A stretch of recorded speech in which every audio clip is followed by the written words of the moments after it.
আমি অপার হয়ে এবং অনেক ভালোবাসা দিয়ে থাকি। স্টেজ প্রোগ্রামে আমরা দেখেছি যে অনেক ভক্তবৃন্দ আছেন এবং আপনাকে উৎসাহ উদ্দীপনা দিয়ে থাকেন।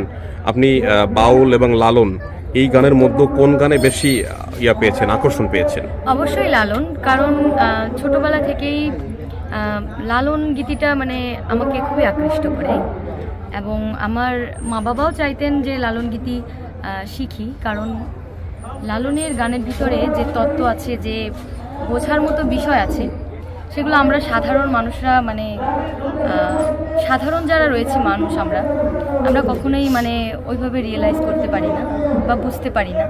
হ্যাঁ, তো উনি যে বাণীগুলো আমাদের ভিতরে দিয়ে গেছেন, গানের ভিতরে আমাদের জন্য রেখে গিয়েছেন, সেগুলো রীতিমতো আমরা অনেক বড় বড় গুণী মানুষের এখনও রিসার্চ করে চলেছেন ওনার গানগুলোকে। তো সেই জন্যই সে আকৃষ্ট করে আমাকে ছোটবেলা থেকেই। বসে আছি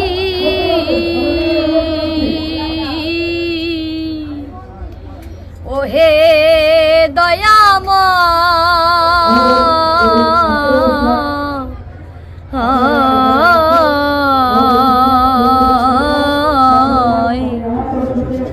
বারে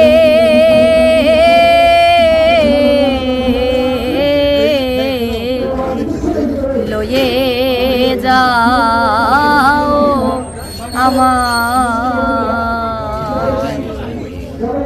আপনার ভক্তবৃন্দের মধ্যে সব থেকে কোনটি আকর্ষণীয়, একটু আপনি যদি বলতেন, আপনার শ্রোতারা কোনটি আকর্ষণ করে দেখেন? আকর্ষণ বলতে বিশেষ করে আমার গানগুলো তারা খুবই পছন্দ করে। হ্যাঁ, বাউল সঙ্গীতগুলো, লালনের যে গানগুলো আমরা করে থাকি প্রতিনিয়ত, এই গানগুলোই দর্শকরা খুবই পছন্দ করে থাকেন। হ্যাঁ, এবং অনেক ভালোবাসা দিয়ে ছোটবেলা থেকেই। আপনার অডিশনের ছোট্ট একটা অভিজ্ঞতা বলেন। আচ্ছা, আপনার অডিশনের ছোট্ট একটা অভিজ্ঞতা। খুবই ভালো লাগলো আপনাদের সঙ্গে দেখা হয়ে, কথা হয়ে। সবসময় আপনারা ভালো থাকেন, সুস্থ থাকেন এই কামনা করি, এবং সকলে আমার জন্য আশীর্বাদ করবেন, দোয়া করবেন যাতে সবসময় সুস্থ থাকি। এবং এই যে প্রচারণাটা করে চলেছি লালনের, তারপরে যে বাউলের যে ভাবধারাটা নিয়েছি, এটা যেন জীবনের শেষ দিন অবধি নিতে পারি, করতে পারি, এই দোয়া আশীর্বাদ সকলে রাখবে। জানো সাহেব, আপনি কিছু বলেন আজকের এই, যেহেতু আমরা তার উপস্থিতিতে আমরা অনেক কিছু জেনেছি, আপনি কিছু বলেন, এটা আপনার জানতে চাচ্ছিলাম। ঋতুবালা ওনার নাম শুনেছি এবং যেভাবে প্রশংসা শুনেছি, আমি তাকে দেখে অভিভূত একটা জায়গায়, যে শিল্পীরা যে নিরহংকারী হয়, মানুষের মাঝে মানুষের সাথে বিরক্ত না হয়ে কত নির্মলভাবে উনি যেটা বললেন, অনেক বড় হোক, অনেকের মাঝে যাক, ওনার কাছ থেকে অনেক কিছু শিক্ষণীয় আছে, তারা যেন শিখে যায়। গানের মাধ্যমে সমাজ পরিবর্তন হয়, ওনার গানে অভিভূত হয়ে সমাজে পরিবর্তন আসুক, মানুষের মধ্যে মমত্ববোধ সৃষ্টি হোক। শুধু বাউল সঙ্গীত না, আজকে অন্য গান দিয়েও আমাদেরকে আনন্দিত করবে। ওনার সেই শুভ কামনা নিয়ে ওনার ভবিষ্যৎ উজ্জ্বল হোক, সবার মাঝে শিল্পের সেই শিক্ষাটা পাক, শিল্পীরা নিরহংকারী। ওনাকে দেখে সত্যি আমি অভিভূত হচ্ছি। স্মৃতিচারণ বলতে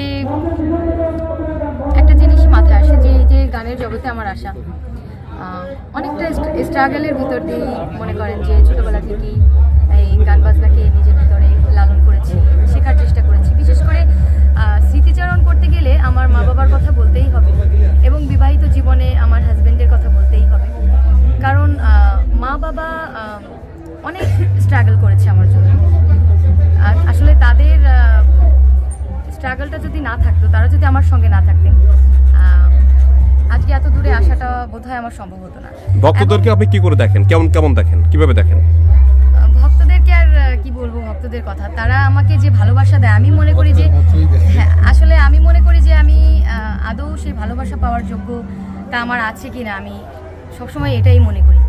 এবং সবসময় ভক্তদের কাছে একটাই আমার চাওয়া, যে তারা যেন সবসময় আমাকে মন প্রাণ ভরে আশীর্বাদ করে, দোয়া করে, যাতে আমি আরো অনেক দূরে যেতে পারি, অনেক বড় হতে পারি। থ্যাংক ইউ, ধন্যবাদ।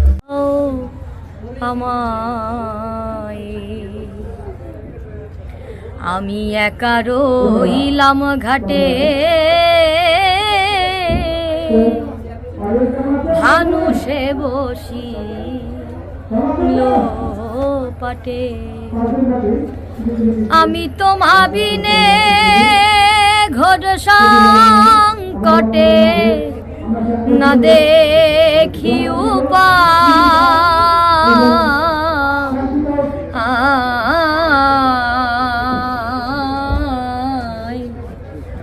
পারে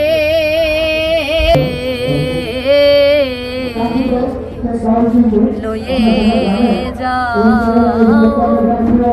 আমায় আমি অপার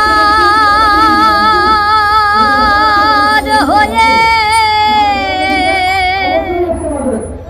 বসে আছি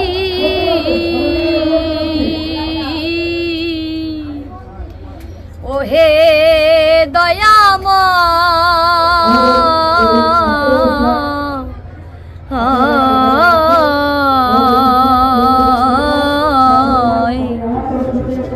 পারে